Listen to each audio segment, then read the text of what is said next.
Okay, as I was saying, Don Leeds is the new administrator of Motor Carrier Division for the state of Nevada. So again, if you have complaints about me or anything else, call her. My name's Cindy Arnold. I have been with IFTA IRP for 20 years. I've been overall with the DMV for 26 and a half, which means I only have 3.5 to go. So if you want to use anything that's left in this brain, do it now. Because it's leaking out fast. Okay, I already broke it. Okay. Anybody here not know what IFTA IRP is? Good, we can just skip these slides. And what does IFTA IRP do for Nevada? You guys know that. It's what's up. Everything on one form. Okay. IRP and IFTA jurisdictions. They're sort of like, but a little bit different here and there, but we're all one family. And I don't think you know or maybe are realizing they're more and more alike in a lot of things. Recently, they just updated the audit programs to be sort of together. So IRP ballot changes. Effective January 1 of 2016, charter buses and motor carrier coaches engaged in operations will be subject to requirements of IRP. That's new. And this change is due to the current charter bus exemption being removed from the plan. If you guys didn't know about this or if you care about this, I was told to give you the updates. Rental fleet ballot 385. This allows rental fleets to choose their base jurisdiction based on the length of their lease. We're going to do this fast. I know you guys are tired and sleepy. Let's get through this. Get done for the day, all right? If the possible changes, these ballots haven't been voted on. They're just new for this year. The big one probably that everybody would like, change the 1 month allowable for putting the IFTA decal on the vehicle to 2. Who aren't we generous? And to amend the manual for the audit, for how they want to count audits. Okay, IFTA ballot 201403. Filing is effective of 1 to 17. We don't move stuff along very well, do we? Very quickly. So what happens now, it was a cleanup of the rules, and basically we're going to catch up with IRP in enhancing uniformity in the audits. So you're not keeping records on IRP for one thing and keeping it on IFTA for another. Hopefully we'll all become kissing cousins in one big happy family. Only for Nevada? No. This is for the IFTA and IRP community. Okay. So that changed it overall with IFTA. What they're both working on now, e-credentialing. Has anybody heard about e-credentialing? Well, that's good. There's a pilot program going on right now with Wisconsin. So instead of carrying their little paper, whatever in their vehicle, just pull out their phone. That's it. They're working towards no more decals. And Jody in Wisconsin is really looking for some help in getting more carriers to volunteer to help test. Correct. And it's not just Wisconsin doing it. There's all those states that are around Wisconsin, which I don't know what it is because I'm sure I could be impaired. But so all those states, they're all looking for testers. They're all looking for standardization of data that's being sent up to the clearinghouses. They want to clear up the old data, make sure it's all clean and good, so that if by chance one of your carriers gets pulled over, they know right away, good, bad, otherwise, so that guy is back on the road. It's not being stopped because of something that happened back in 2010 that is still being uploaded from the base jurisdictions. Again, and the quality control of the data set.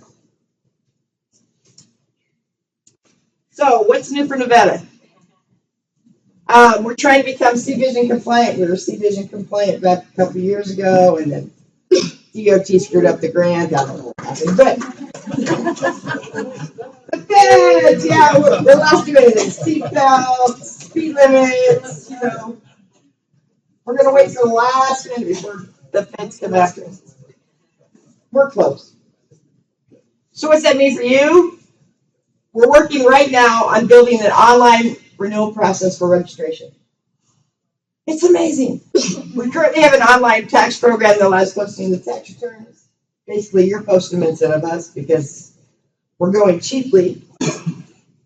And then a nightly upload of vehicle information, which makes it safer for all of us to be on the road. That's those guys back there that want that information. Item number 2, are you still accepting paper returns? Or Oh, yes. We haven't mandated anything. Do you plan to? Not before I retire. Okay. Our legislature only meets every 2 years. They're meeting now in 17, which means we won't be able to do anything like that till 19. And I don't see it happening yet. Okay, so where are we going? Back to the future. Nevada's going to try to get modernized. Oh, it's a miracle. So, we need your help. We're looking for ideas. What do we want? You guys need to tell us. Do you want online services? Self-issuance? You guys want your own plates or CAD cards or decals? Even if those things are still around, whether we're going to use transponders or magic beans, whatever it is that identifies the vehicles. Do you guys want those in your offices instead of waiting for me to send them out to you? Somebody else is talking about uploading records to our system instead of paper or whatever else that you do with this. What about when you're uploading tax returns instead of just doing it individually? Why can't you upload to a flat file and all your accounts are already done? I would like that one, please. This is your chance. I go to the System Modernize meetings October 1st. So start telling me, what do we want? Oh, yeah. Hey, I still have green screens on some of my stuff at TV. Okay.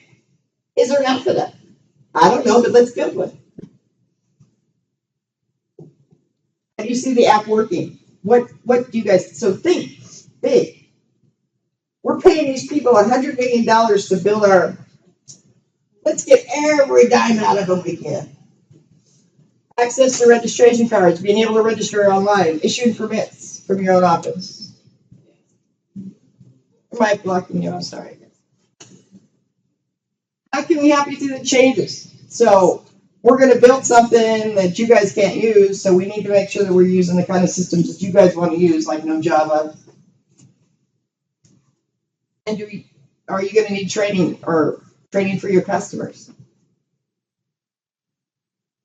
How do we get all this?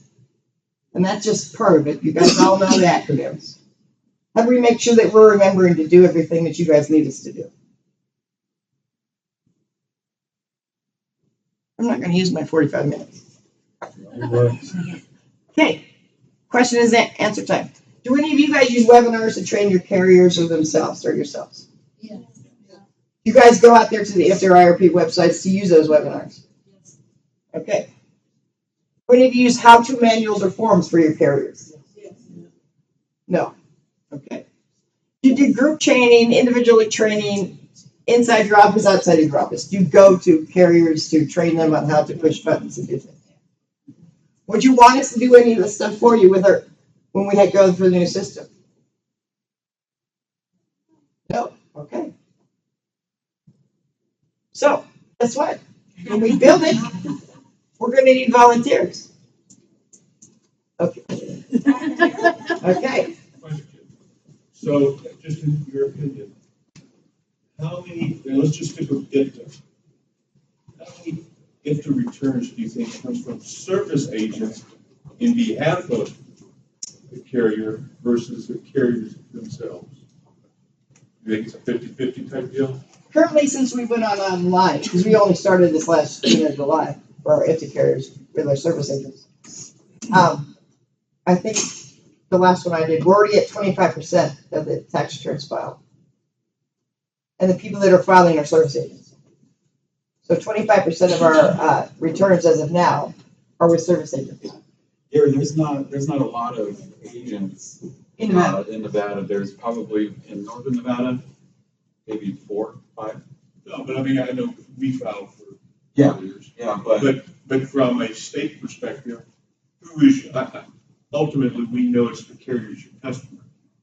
But are we, acting in their behalf more than the actual carrier? Because in that case, we are your primary customer. Correct. Which, you know, as you were bringing up your things there, I'm thinking, okay, do we build or give you the input based off what we think Yes. or what the carrier? Well, See, that's, will the carrier be interfacing as much as you guys will be interfacing? but, you know, I mean, So, because we don't want to build a system that Java or any other piece of stuff that's out there that that isn't going to work. So we're going to need your input. I don't think it will ever be eliminated. Well, Because of the, it's not complex, but it's just. correct. It's timely. Correct. Cobalt. DMV's still working on Cobalt. I don't know if you guys know what that means. I don't know what it means, but it's bad. Well, it depends on. Well, they can't even find people that fix it anymore. Yeah, well, that's true. Casey's mom. Okay. When I did this, I didn't even put my name and stuff on it, but C. Arnold at dmv.nv.gov.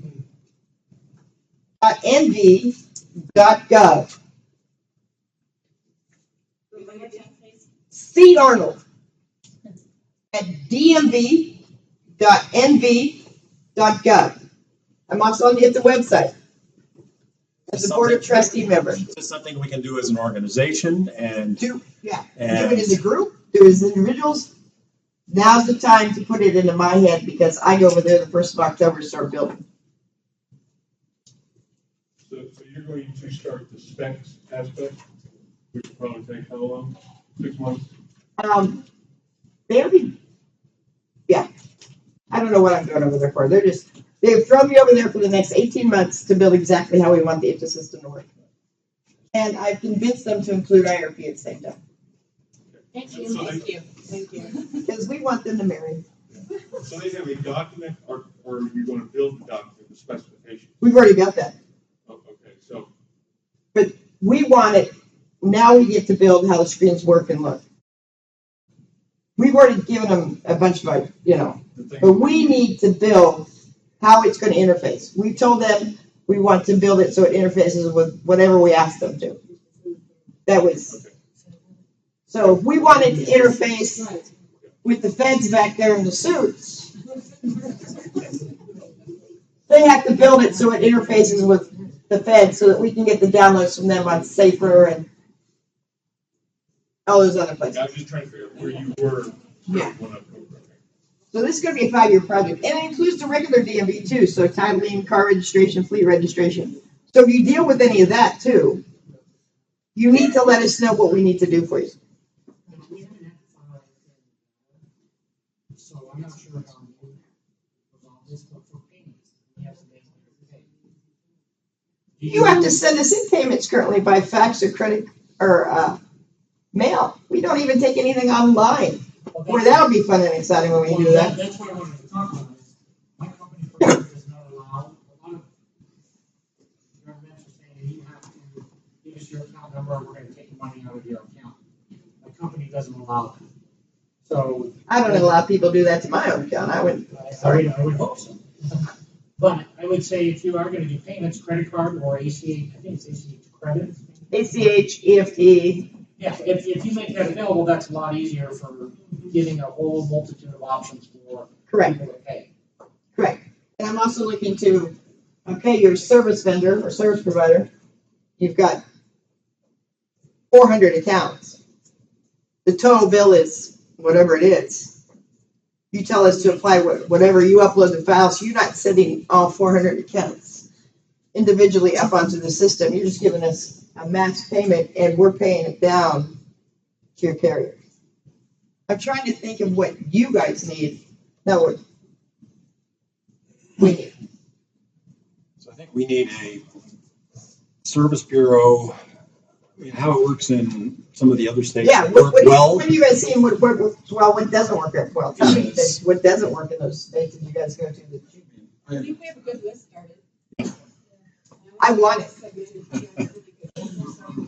Yeah, we've got, we're starting on this very similar type of project as an organization to make comments on all jurisdictions on what's working right and identifying which ones aren't working, so that we can put together ideally kind of a checklist or best practice when it comes to building this. This is what we need. And, you know, generally speaking, it's a service bureau.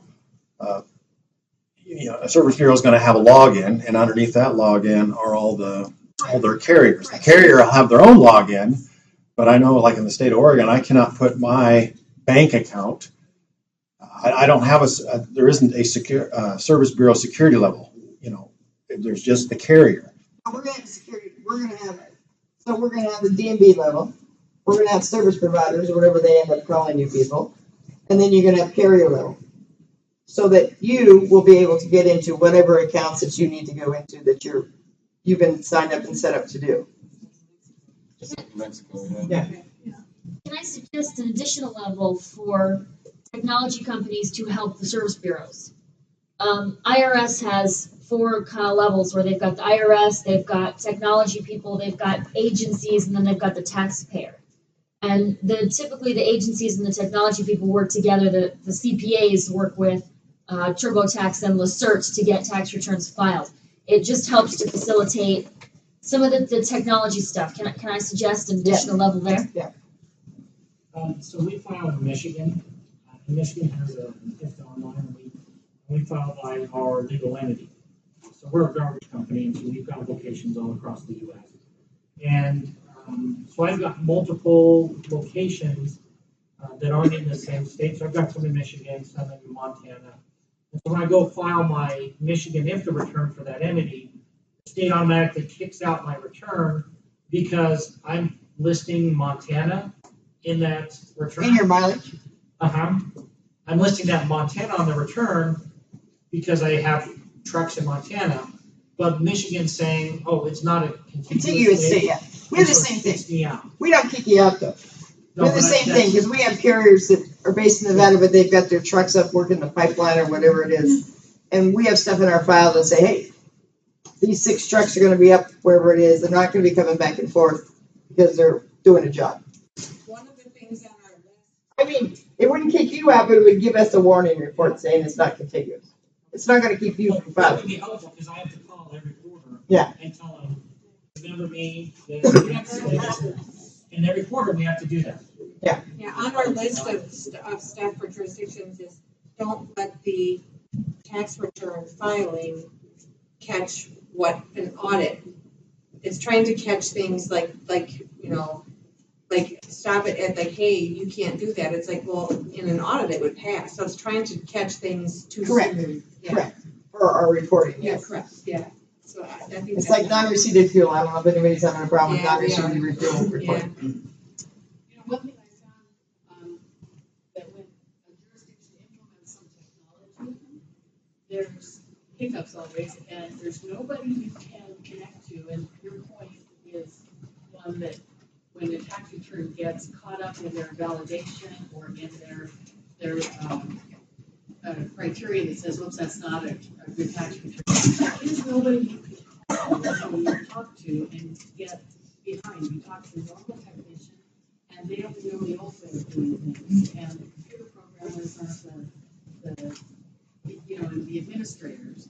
And there's a shortage of people to build that bridge between the technology, the administration of it, and the program and how it functions.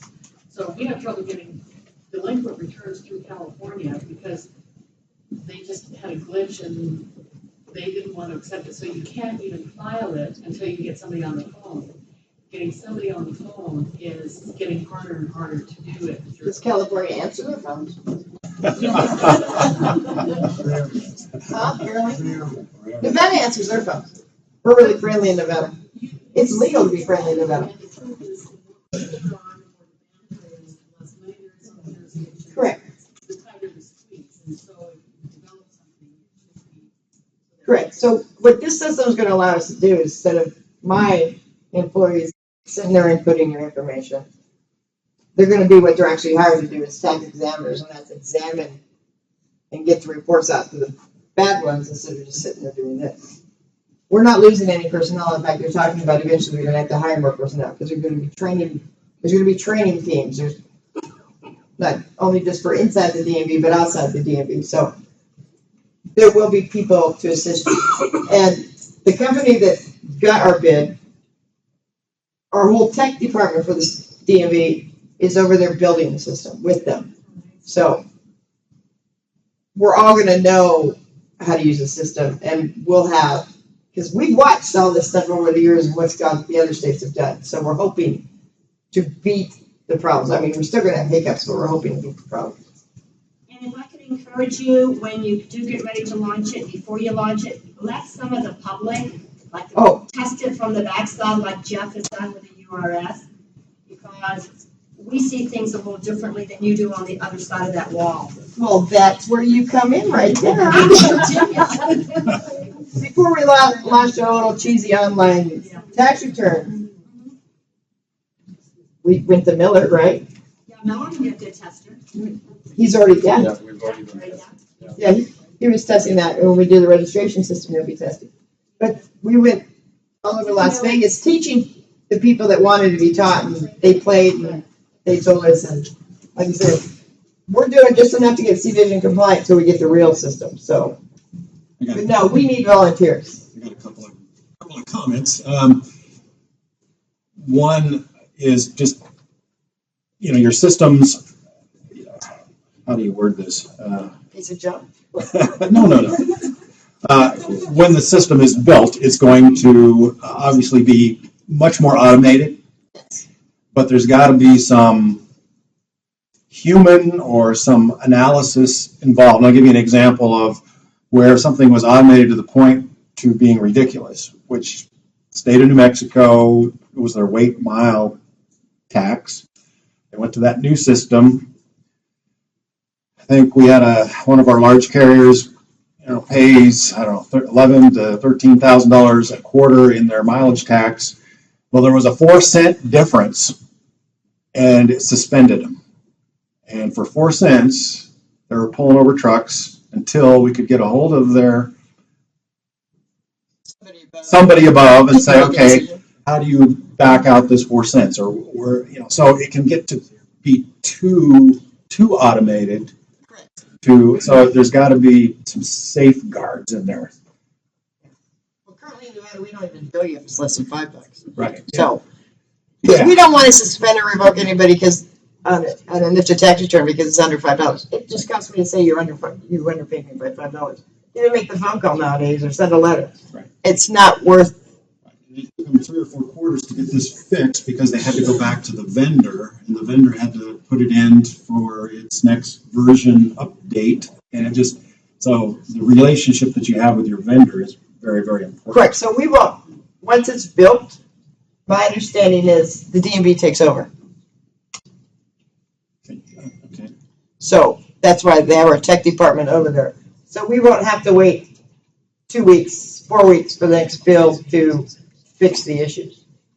And when it's up and running, I think NATSA can certainly help. I mean, we're, especially our education committee, Millard and Rick, I Casey. probably want you over there before it's up and running.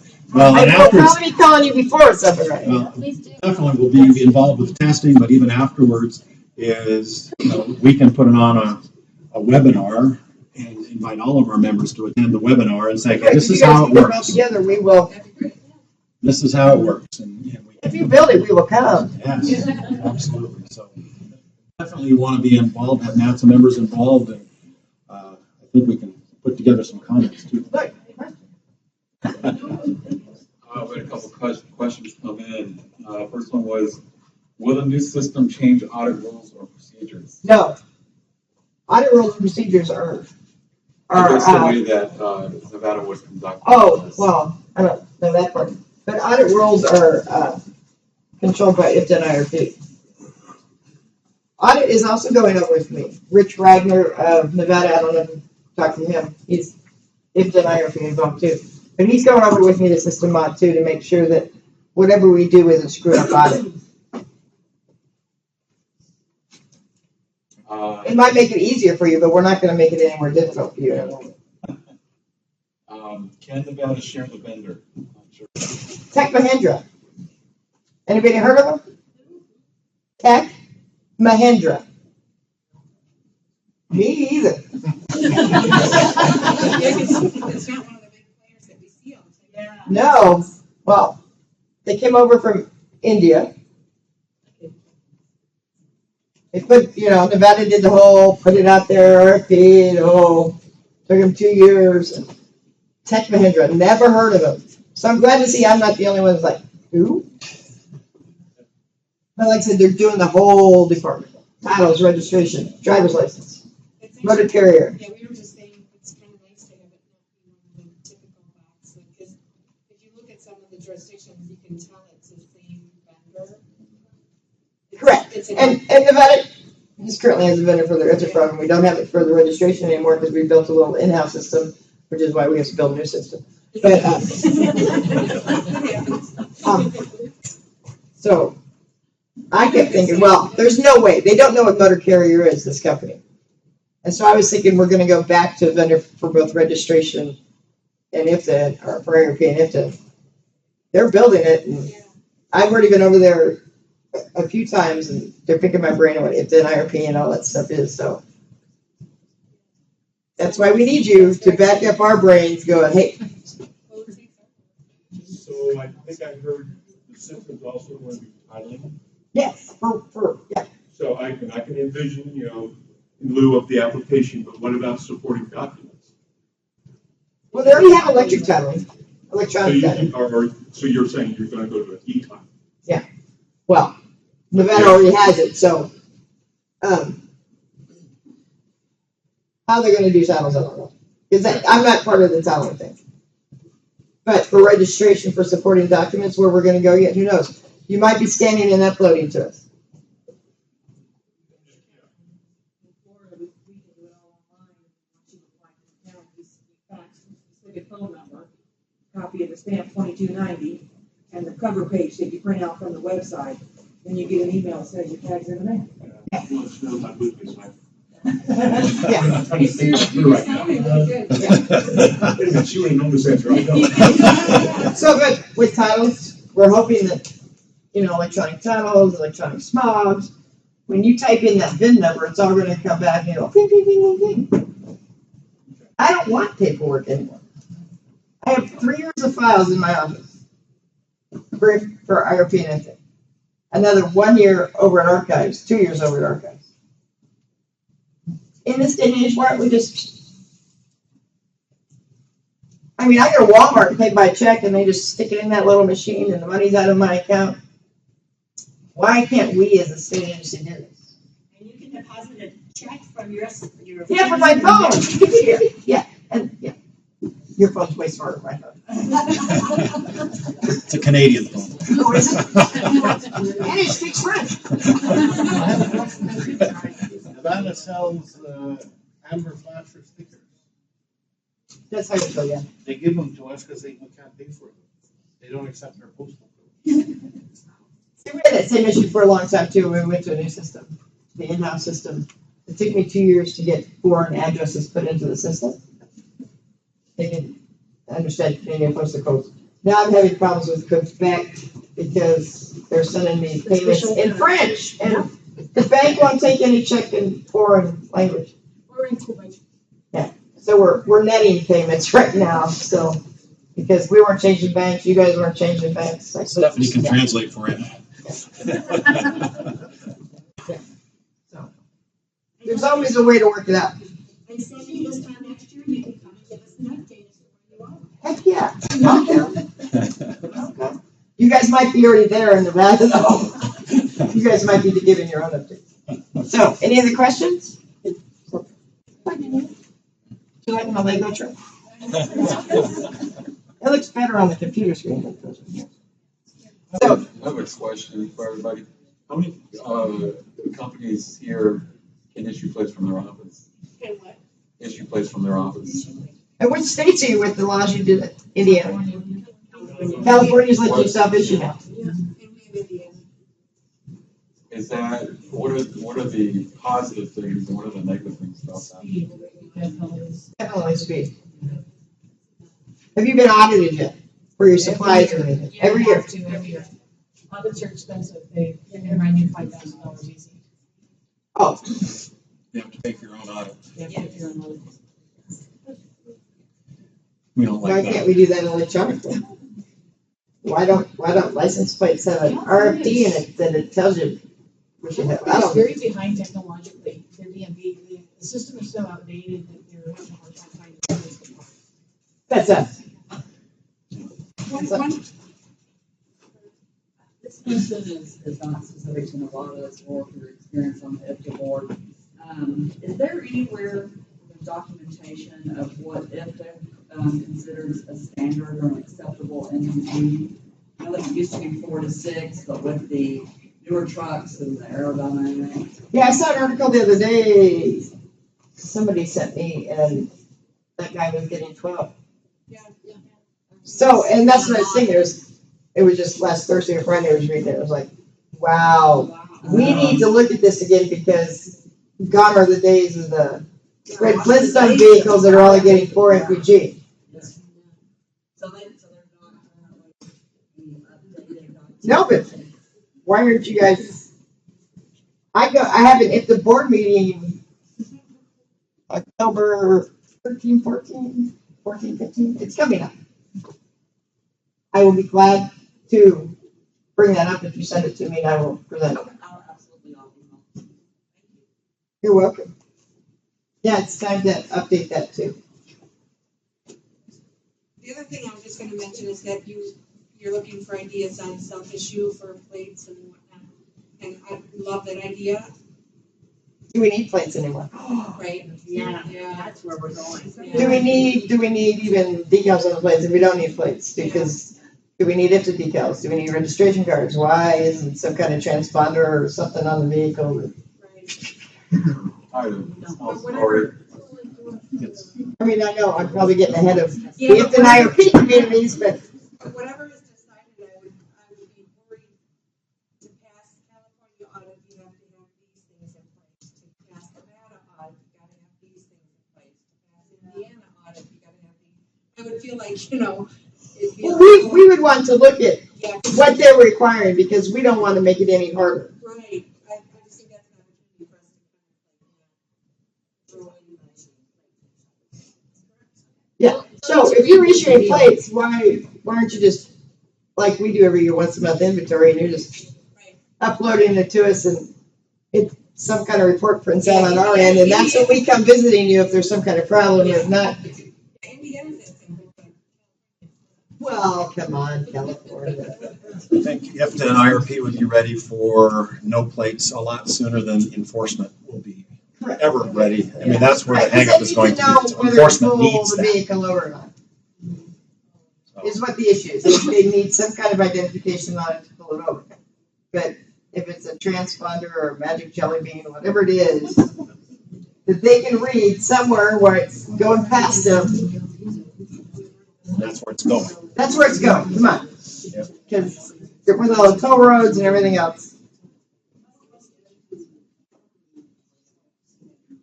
For self-issuance? Yeah, it's an inventory. Yeah, we don't even have to pass a law for self-issuance. Nevada was starting moving towards that back in 2007. And then whatever happened, the system didn't build like it was supposed to build, a little mini system within the DMV. So, but we have the ability to do it right now. We just don't have the ability to do it right now. So that's gonna be one of our things, self-issuance. Of anything that's, will still need to be self-issued, right? I wanted to say real quick on the e-credentials is that I had a situation about 4 months ago where I got a request from one of my carriers to increase the weight in the station, and I did so in that state. And since they're on the East Coast, I faxed them over a temporary, got from the DMV, and they ended up still getting a penalty of over $500. What? Because they would not take that temporary. Who? What state? Massachusetts. Kind of special. So, you look at e-credentials and you look at, the cost of not having the proper credentials, in the truck. I mean, this company could have saved $500 with maybe having it on their phone, or tablet or something like that. We would have known we would call Massachusetts to find out what the heck's going on. Correct, but we're gonna have to work as a community, both IFTA and IRP, to standardize cap cards, decals, or whatever, how we're going electronically. We're gonna have to, so that officers don't want to be handling their phones or their tablets or whatever either. But I don't know, maybe they'll project it on the side of the truck that shows their cap card. I don't know. And I think, our organization is a good conduit between, we work closely with government, we work closely with carriers. We're kind of in that in between. And I think if we can gain the trust of government to trust us, we can be a huge help. I mean, we act as a tech support for many, many, many jurisdictions when it comes to carriers having questions. Our home state of Oregon, we know Oregon system as well as Oregon does, and answer and save them many, many, many hundreds of phone calls because we can take care of it. So we can offer those kind of things. It's known. It seems like a part of this discussion has to be that all the states agree. It's almost like it would have to be a ballot issue where all the states agree, because even now we find enforcement in Arizona not recognizing the grace period for vehicles, and along with that, there needs to be a central place somebody can call to take care of getting that corrected, instead of having the carrier pay the fine and just live with it. Which goes back to training.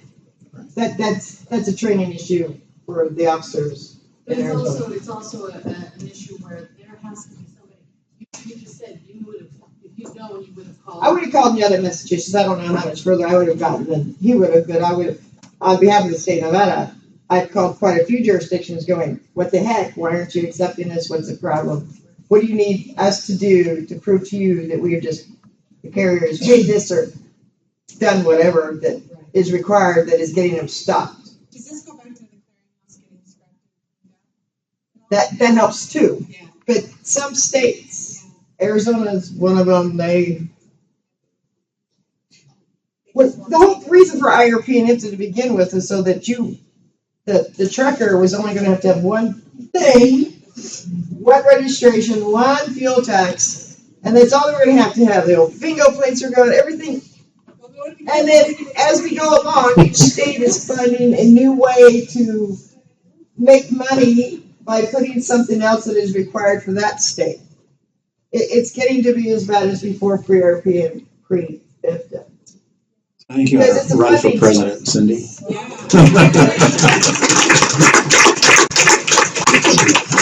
No, you don't want me to do that because we're going to drink because I'm even lippier when All right. Before we thank you, Cindy, very much.